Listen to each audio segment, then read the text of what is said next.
melaknat niku lho. Melaknat itu hukumnya haram. Jangankan melaknat orang muslim ya. Orang yang masih beriman kepada Allah, masih meyakini la ilaha illallah, melaknat kepada individu orang kafir tidak boleh.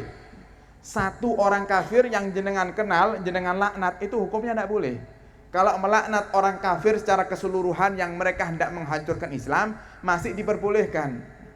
Tapi kalau melaknat perorangan, satu orang kafir dilaknat, kita laknat, itu hukumnya tidak boleh. Apalagi melaknat orang muslim walaupun dia ahli maksiat. Tidak boleh hukumnya mendoakan orang buruk. Melaknat juga mendoakan buruk, karena melaknat itu berharap agar rahmat Allah tidak Allah berikan kepada orang yang kita laknat. Nah, ini juga perlu dijadikan pelajaran. Kalau jenengan ibu-ibu, jenengan punya doa yang mustajab untuk anak jenengan, maka doakan, dikasih kesempatan sama Allah untuk mendoakan anak-anaknya, doakan yang baik. Misalnya, ya Allah, jadikan anak saya itu nanti di masa dewasanya menjadi ulama-ulama yang ikhlas ya Allah, menjadi orang-orang yang bisa melanjutkan dakwah kasih-Mu Nabi Muhammad. Ya Allah, indah. Dan nanti anaknya kok ternyata menjadi ustadz, punya majelis yang hadir banyak, ibunya yang mendoakan juga dapat pahalanya. Nah, contoh nih, jenengan hadir di sini, pahala banyak yang jenengan yang hadir di sini juga sampai kepada ibunda Ustadz Ahmad Musta'in. Kenapa? Karena Ustadz Musta'in menjadi orang yang alim, bisa belajar di pondok pesantren, lulus dengan dengan membawa ilmu pulang ke rumah, mengajar kepada masyarakat, juga berkah daripada ibundanya. Berkah doa ibu ini yang menjadikan sebab pahala jika anaknya itu bisa mengajarkan orang banyak, ya terus mengalir. Lah kan enak. Lu cuman berbekal doa apa susahnya? Lah kadang banyak orang tua sekarang ini untuk mendoakan anaknya saja sulitnya minta ampun.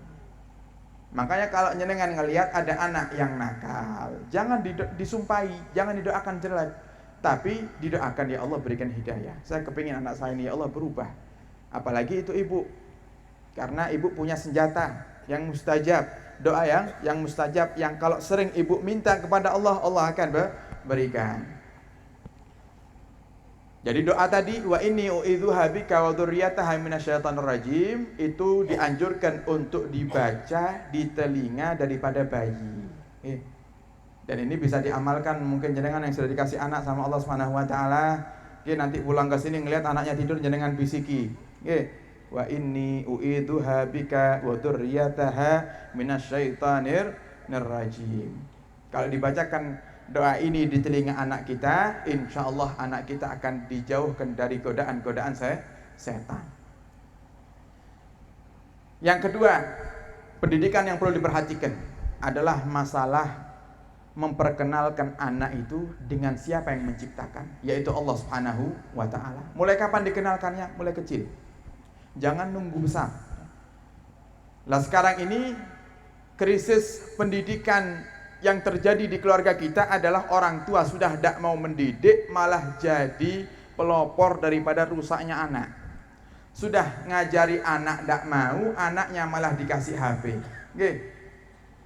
Coba lihat anak-anak jenengan kalau hari Ahad besok pagi libur sekolah, bangun tidur, kira-kira apa yang mereka lakukan? Yang dicari apa kira-kira? HP. Kalau tidak HP, remote TV. Sudah antara dua itu. Lah nanti kalau sudah anaknya kecanduan game yang ada di handphone itu, game di Android itu, baru orang tuanya merasa susah. Lagi asik main gamenya, disuruh tidak mau, suruh sholat tidak mau, dipanggil tidak pernah datang. Datang ke Ustadz, saya minta doanya Ustadz. Ini saya lagi sumpek ini dengan anak saya. Masa tiap hari kerjanya main game aja Ustaz. Ya, sudah dikasih handphone, kadang juga ditambah sama orang tuanya PlayStation lagi. Wis dianggap niku tepak wis. HP, PlayStation, laptop. Cocok, rusak temenan niku putrane nggih. Nah, nanti kalau sudah rusak hobinya main game, utek-utek laptopnya, main PlayStation-nya, baru datang ke Ustaz nangis-nangis. Aneh kan, kalau dipikir itu kan aneh. Yang ngasih handphone jenengan, yang belikan juga duit jenengan, giliran anaknya rusak jenengan ngadu sama orang. Loh, repot. Makanya pumpung belum terjadi, dibatasi. Kalau jenengan merubah secara total pasti susah sekarang karena sudah terlanjur suka pegang handphone. Maka caranya gimana? Dibatasi. Nah, mulai hari ini kamu tidak boleh megang handphone kecuali hari libur sekolah. Kecuali hari libur sekolah, aman. Nanti kalau sudah kebiasaan seperti itu, anak itu lama-kelamaan tidak nyari handphonenya lagi. Kalau sudah nyari handphonenya enak, sudah kita ambil tuh handphone. Sudah tidak megang handphone sama sekali karena rusak. Sekarang bapak ibu ngaji di sini, anaknya di rumah lagi nonton apa kira-kira di handphonenya? Siapa yang tahu? Kamar dikunci, ya. Jendela tutup semuanya, nonton di handphonenya sesuatu yang tidak diperbolehkan untuk ditonton. Maka Anda duduk di sini, Anda dapat pahala sekaligus Anda juga dapat dosa yang diperbuat oleh anak Anda di rumah. Kenapa seperti itu? Apalagi kalau anak Anda itu belum baligh. Anak yang masih kecil itu Bapak Ibu, kalau berbuat kebaikan pahalanya Allah berikan kepada orang tuanya.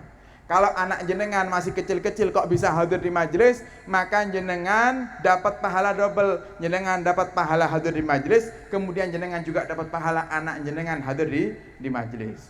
Sebaliknya pun juga seperti itu. Kalau anak kita yang masih kecil itu ternyata kok berbuat dosa, ya, kok berbuat kesalahan, maka dosanya Allah berikan kepada orang tuanya. Lah ini pentingnya kita mendidik. Jangan sampai gara-gara anak kitanya ibadah terus istiqomah, tapi gara-gara anak yang lupa dididik, anaknya ahli maksiat, ibadah jalan, maksiat pun juga jalan akhirnya. Jadi perlu kecerdasan untuk membimbing anak-anak kita, dan itu adalah tanggung jawab. Itu adalah amanat daripada Allah Subhanahu wa ta'ala. Kata Allah dalam Al-Quran, ya ayyuhalladzina amanu la takhunullaha war rasul wa takhunu amanatikum.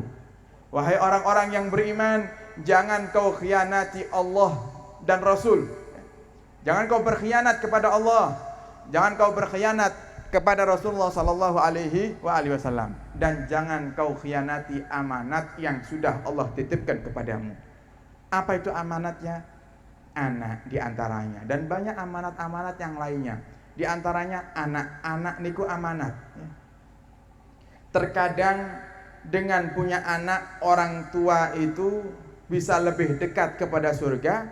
Ada yang sebaliknya, punya anak justru orang tuanya lebih dekat kepada neraka. Siapa mereka? Orang tua yang punya anak tapi lupa untuk mendidik anaknya. Lupa untuk mendidik anaknya. Lah sekarang apa yang harus kita berikan kepada anak-anak kita? Nah, ini pernah terjadi dulu di masa Sayyidina Umar ibn Khattab. Ada seorang ayah datang kepada Sayyidina Umar. Ya Amirul Mukminin, aku punya anak di rumah itu durhakanya sudah kebangetan. Aku suruh ndak pernah mau. Kemudian kalau ngomong sama aku ndak sopan. Kemudian kata Sayyidina Umar, datangkan anakmu kemari. Bawa anakmu ke sini. Akhirnya si ayah itu pulang, menjemput anaknya di rumah. Begitu sampai di rumah, si anak dipanggil, diajak ke Sayyidina Umar ibn Khattab, karena yang manggil Sayyidina Umar ini sosok sahabat yang sangat tegas sekali dan ditakuti. Bukan hanya manusia yang ditakuti, takut dengan Sayyidina Umar, tapi jin pun juga takut dengan Sayyidina Umar. Sampai dikatakan oleh Rasulullah SAW, "Ma salaka Umar fajjan illa salaka syaitanu fajjan akhar." Tidaklah Umar itu lewat satu kampung kecuali setan tidak bakal lewat kampung tersebut. Ngelihat bekasnya Sayyidina Umar aja ketakutan setan itu. Niki kampung apa namanya ini? Desa apa nih? Setono. Ya. Kalau Sayyidina Umar itu pernah ke sini, ke Setono, di Setono aman, tidak ada setan. Nggih. Andai Sayyidina Umar masih hidup enak diundang mriki nggih.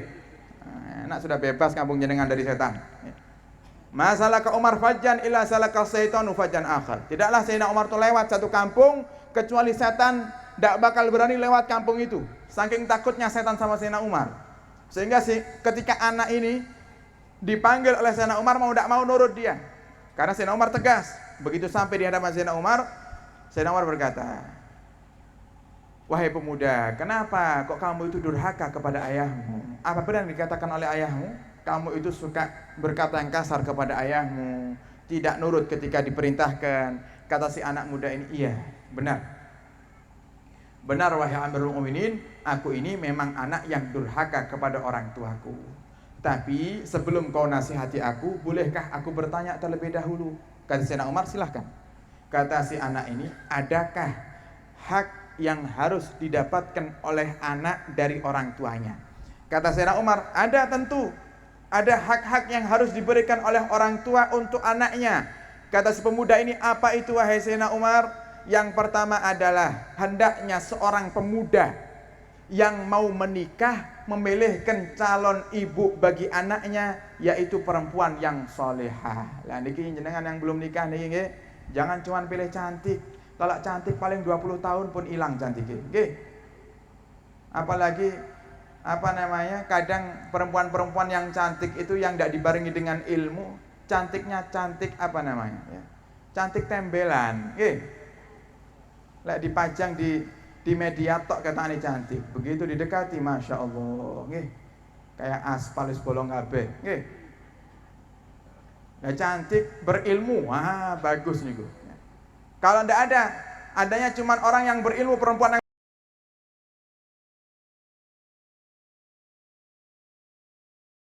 berilmu, pilih yang berilmu, pilih yang ngerti ilmu agama, maka kamu akan merasa tenang hidupmu. Cantik. Kalau kerjaannya nuntut jenengan, tiap hari Pak, kamu sebagai suami harus nafkahi istri, setiap hari kamu harus setor ke saya 1 juta, ngeluh jenengan, cuman menang ayu netok.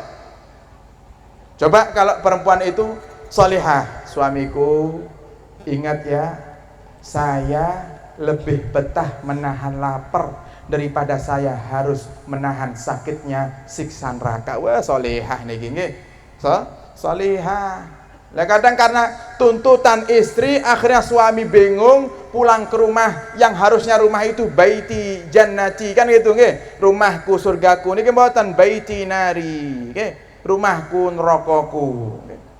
Akhirnya apa? Kerja ada tuntutan, harus ngasih duit sekian, harus belikan ini, harus belikan itu, tiap bulan minta baju baru. Lah cantik kena penyakit, kalau pakai baju sekali 2 kali pakai sudah tidak mau pakai lagi. Nah, ini kan repot. Pak, saya mbok ya dibelikan baju. Loh, minggu lalu kan sudah tak belikan baju, sudah tak pakai arisan 2 kali Pak. Masa mau dipakai lagi, ngisin-ngisini. Nah, ndak ngerti ilmu niki. Sayyidah Fatimatuz Zahra niku Bapak Ibu, nggih. Sayyidatun nisa'i ahlil jannah, pemimpin kaum wanita nanti di surga. Ibu-ibu ini semuanya di sini nanti masuk surga semuanya, yang mimpin Sayyidah Fatimah, nggih. Sayyidah Fatimah itu pemimpin ahli surga, pemimpin perempuan ahli surga. Di pakaiannya ada 20 tambalan. 20 tambalan. Coba jenengan cek ibu-ibu, malam hari ini pakaian jenengan berapa tambalannya? Tidak ada, nggih. Ada, jangankan tambalan bolong titik buang kita, nggih. Sayyidah Fatimah niki. Jadi istri yang solehah, ibu yang solehah juga berpengaruh bagi ketentraman keluarga kita. Kata Sayyidina Umar, kamu wahai kaum pemuda, kalian wahai kaum pemuda, kalau mau nikah hendaknya pilihlah perempuan yang solehah, karena nanti mereka akan menjadi ibu bagi anak-anakmu. Kalau mereka solehah.